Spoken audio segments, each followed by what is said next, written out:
Saya melihat bahwa gereja Katolik hari ini sudah sangat berbeda dengan gereja Katolik yang di abad-abad masa kegelapan, dan itulah yang spirit-spirit yang seperti itu masih banyak melekat di dalam gereja Katolik yang memang akan selalu ada radikalisme berpikir seperti itu. Jadi itu kalau saya anggap bahwa bagian dari radikalisme berpikir ya. Jadi ada orang yang radikal dari caranya bertindak, tetapi hari ini ya mungkin karena pengaruh zaman, jadi setidaknya mereka radikal dari pola pikirnya. Tapi seandainya hidup mereka orang-orang seperti ini hidup di abad-abad pertengahan, saya yakin bahwa mereka akan menelurkan juga ajaran-ajaran atau apapun kejahatan terhadap gereja itu.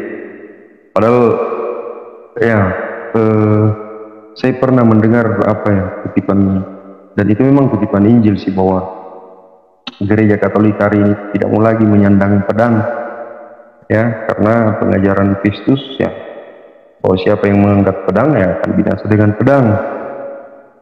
Dan kemudian yang pernah juga saya dengar disoroti di dalam gereja Katolik ini adalah bahwa seolah-olah gereja Katolik itu penganut paham New World Order. Nah, padahal paham dunia baru di dalam gereja Katolik adalah bahwa di zaman kita hari ini itu adalah dipahami sebagai dunia yang lebih dipenuhi dengan kedamaian, lebih dipenuhi dengan kasih, dan itulah cita-cita dari gereja Katolik hari ini. Jadi saya melihat bahwa ketika dunia ini semakin sesat oleh keinginannya, gereja Katolik malah semakin sempurna di dalam tujuan gereja itu sendiri, sesuai dengan amanat agung ya dari Kristus, Tuhan dan Guru kita. Nah, sedangkan pemahaman dunia baru itu menurut versi antikristus itu ya memang bahwa kepemimpinan secara agama, politik, ekonomi, budaya, di dalam hal menyatukan mata uang semuanya kita sudah melihat hari ini. Terus bagaimana mendominasi atau seolah-olah mengkolonisasi lagi perekonomian dunia pada saat ini, itulah yang kita lihat. Intervensi terhadap politik suatu negara ya, untuk merubah ideologi dari satu negara ya, bisa lihat itu panjang kalau dipaparkan, dan saya melihat bahwa itulah pekerjaan New World Order ya, yang berasal dari dunia antikristus. Jadi menyimpulkan secara sederhana bahwa gereja Katolik ingin menciptakan dunia baru, mereka itu tidak ngerti bahwa itu adalah bagian dari eskatologi ya, bahwa memang di akhir zaman dikatakan bahwa akan diciptakan dunia baru, Yerusalem baru, artinya dunia ini diperbaharui seperti itu. Nah, tetapi kalau kita melihat bahwa New World Order atau dunia baru versi antikristus ini justru ingin untuk cepat-cepat menghancurkan dunia ini, dan mereka pelaku-pelakunya itu ada di dalam keadaan tidak sadar atau kerasukan di dalam cara berpikirnya. Jadi mungkin mereka masih Kristen, masih ke gereja, tetapi pola pikirnya sudah kerasukan. Jadi mereka tidak lagi mengenali pengajaran-ajaran yang sehat.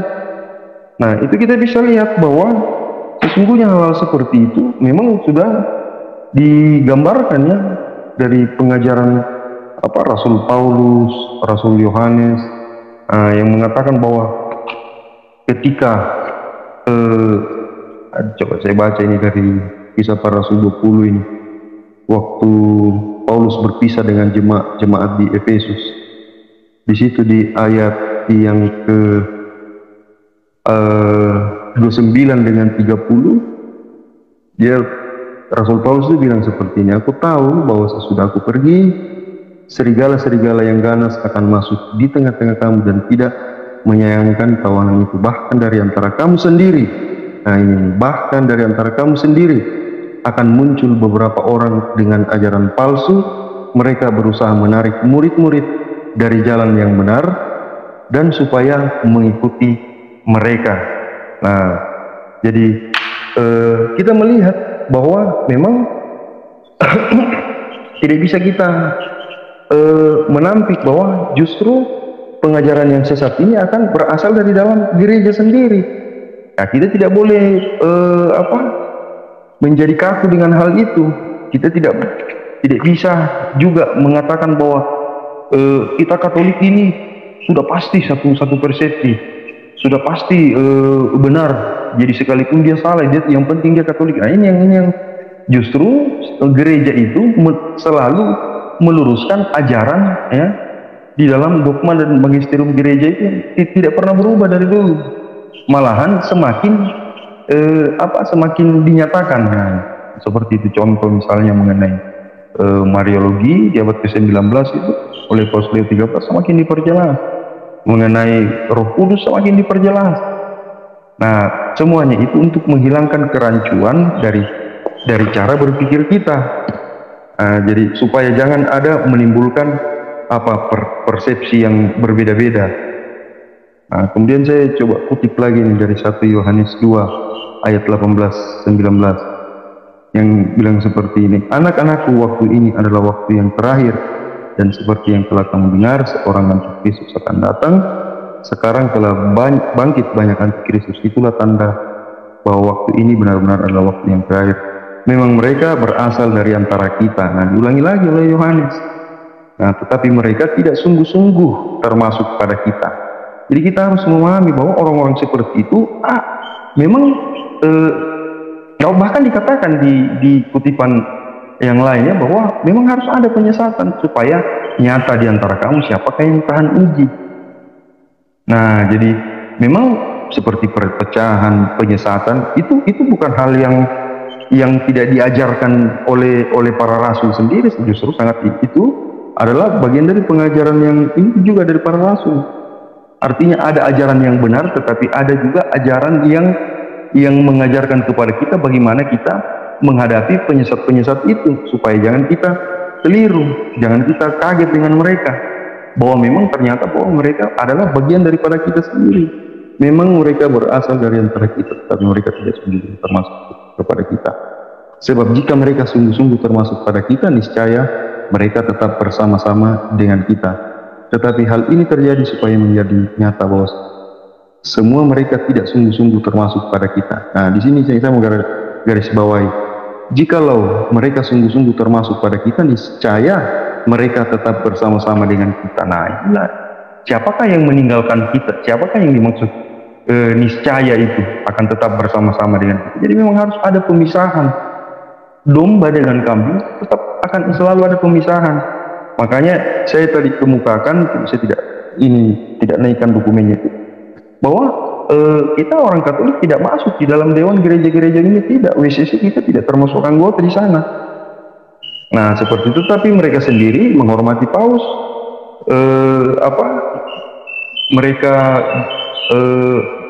berdialog dengan Paus, dan Paus ketika memberikan statement juga di situ dan berdialog dengan mereka, bukan berarti bahwa kita sudah mengikuti ajaran mereka, karena itu yang diserang.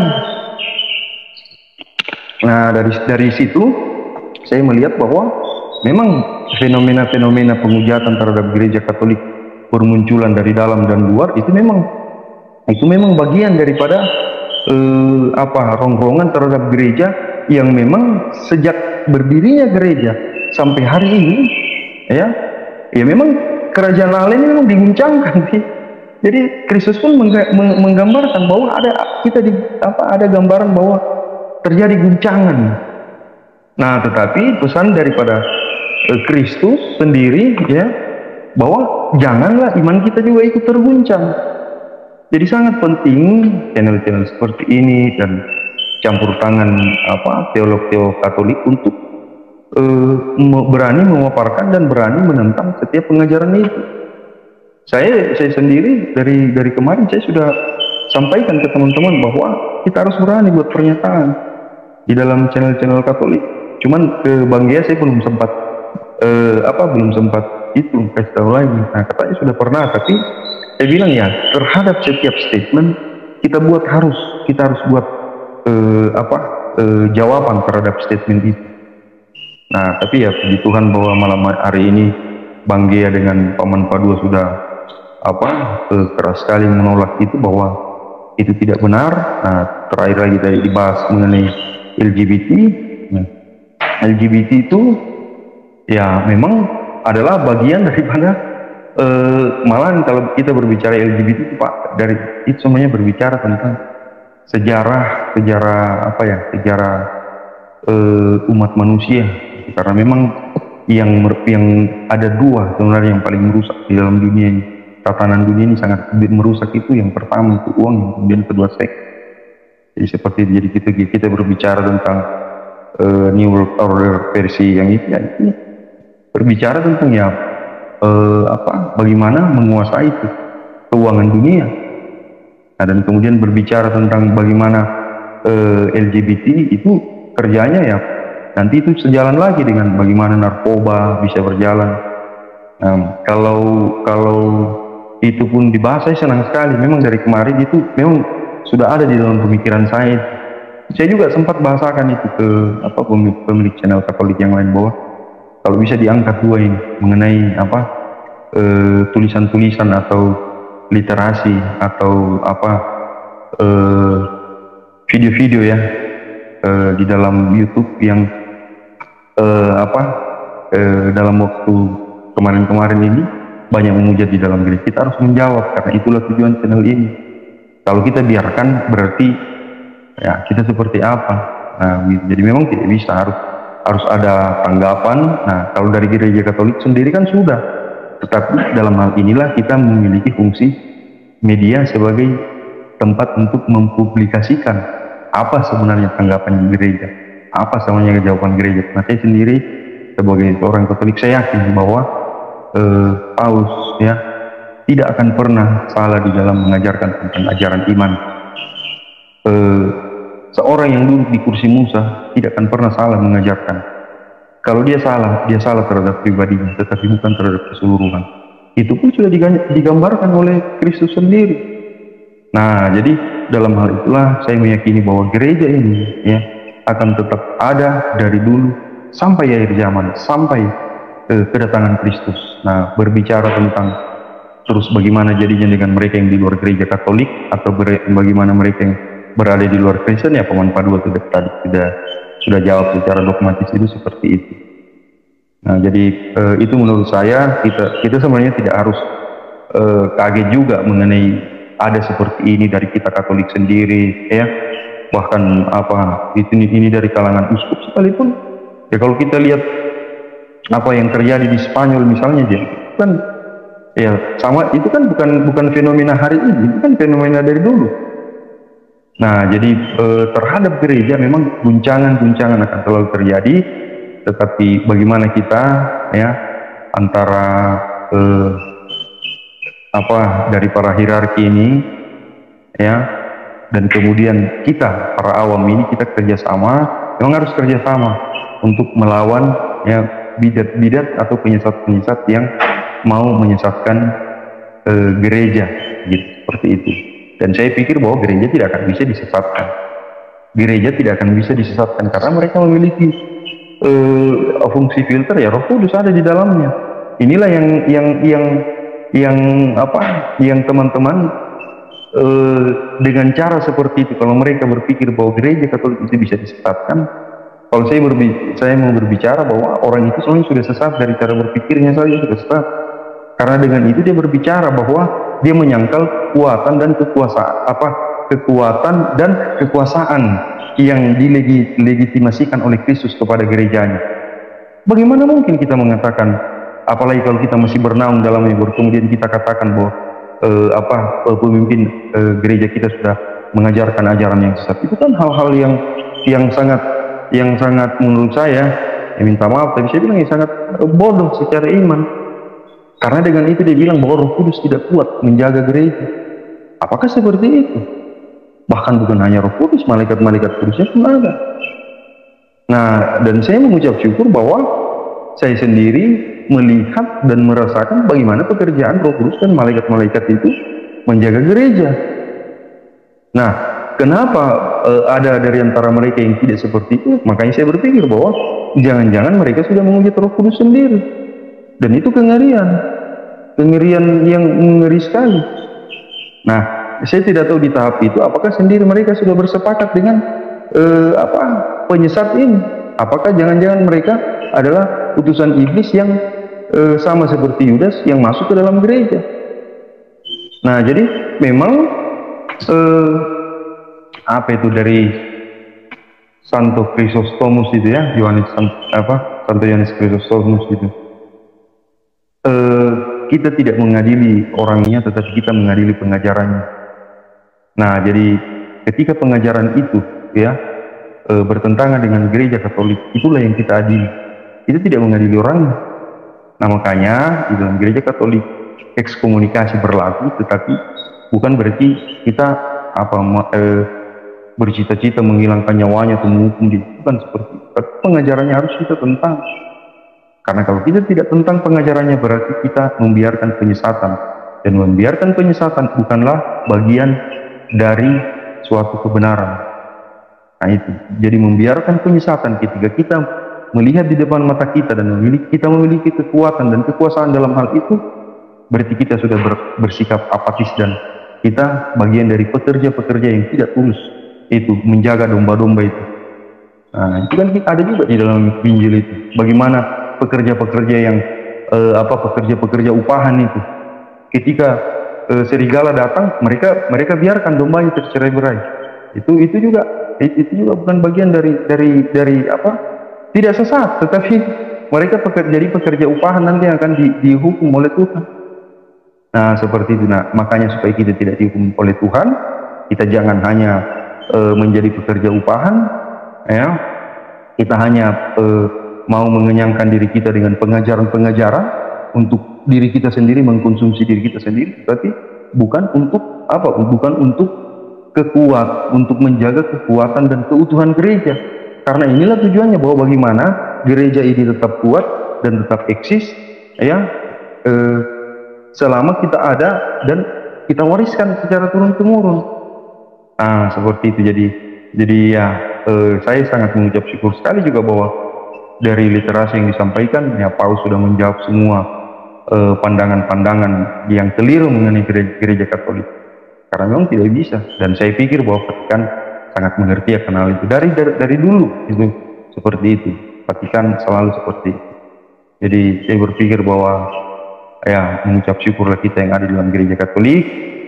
Mari kita mengerjakan tugas perutusan kita masing-masing sesuai panggilan kita, ya, karena sesungguhnya di dalam panggilan merasul itu, ya, itu bukan hanya berupa jabatan, tetapi melalui pekerjaan kita di dalam. Artinya begini, kita tidak harus disebut rasul untuk bekerja seperti rasul, seperti itu.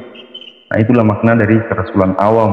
Nah, jadi semoga dengan memaknai gereja Katolik secara dalam seperti itu, ya, kita yang dahulu bagaimana gereja ini menjadi misteri dan hari ini semakin nyata kepada kita pekerjaan Tuhan di dalam gereja ini sampai kedatangannya, ya, itu tidak lagi menjadi misteri.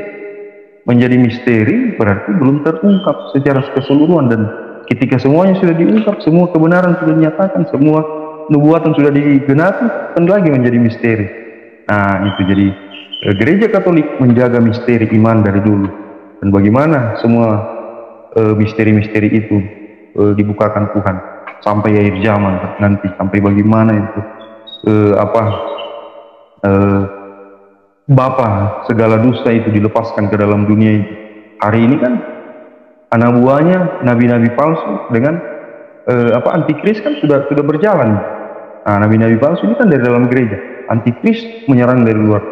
Jadi memang kita diguncangkan dari dua sisi, penyesatan dari dalam gereja oleh nabi-nabi palsu dan pekerja-pekerja palsu, dan kemudian dari luar oleh antikris. Antikris berarti anti gereja, anti Kristen, anti Kristus.